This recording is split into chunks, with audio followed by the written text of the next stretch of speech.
બનાસકાંઠાના Danta bus stand અને બજાર વિસ્તારમાં ખાડા ગંદકીનું સામ્રાજ્ય। યાત્રાધામ અંબાજી મહામેળા પહેલા તંત્ર સામે ઉઠ્યા સવાલો। દાંતા તાલુકા મથકના પિકઅપ સ્ટેન્ડ અને બજાર વિસ્તારમાં મોટા ખાડા અને કાદવથી લોકો અને વિદ્યાર્થીઓ પરેશાન થઈ ઉઠ્યા છે। રોજિંદી 100થી વધુ બસો અને હજારો મુસાફરો આ માર્ગ પરથી પસાર થાય છે।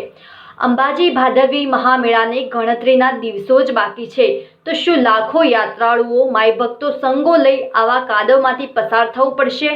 આ માર્ગ અંબાજીને જોડતો મુખ્ય માર્ગ છે। અહીંથી લાખો લોકો અંબાજી પગપાળા જતા હોય છે, ત્યારે દાંતા બસ સ્ટેન્ડ વિસ્તારમાં કચરો, ગંદુ પાણી અને ગંદકીથી રોગચાળાનો ભય લોકોને સતાવી રહ્યો છે। રાહદારીઓ કહી રહ્યા છે કે આ નગરોળ તંત્ર ઘોર નિદ્રામાંથી ઝડપી જાગીને બસ સ્ટેન્ડ રોડ રસ્તાની સફાઈ કરાવે એવી લોક માંગ ઉઠવા પામી છે। વધુમાં મહિલાઓ માટે બસ સ્ટેન્ડમાં શૌચાલયની સુવિધાના અભાવના કારણે મહિલાઓને હેરાન પરેશાન થતી હોય છે। બનાસકાંઠા વહીવટી તંત્ર આ બાબતને ધ્યાને લઈ યોગ્ય નિર્ણય લેવામાં આવે એવી સ્થાનિક લોકોની માંગ કરી રહ્યા છે। સ્થાનિકોનો આક્ષેપ છે કે અધિકારીઓ રોજ આ રસ્તેથી પસાર થાય છે, છતાં પણ આ સમસ્યા યથાવત જોવા મળી રહી છે। સ્થાનિક લોકો માંગ કરી રહ્યા છે કે બસ સ્ટેન્ડની સફાઈ કરાવી મહિલાઓ માટે અલગ શૌચાલય અને પીવાના પાણીની વ્યવસ્થા કરવામાં આવે।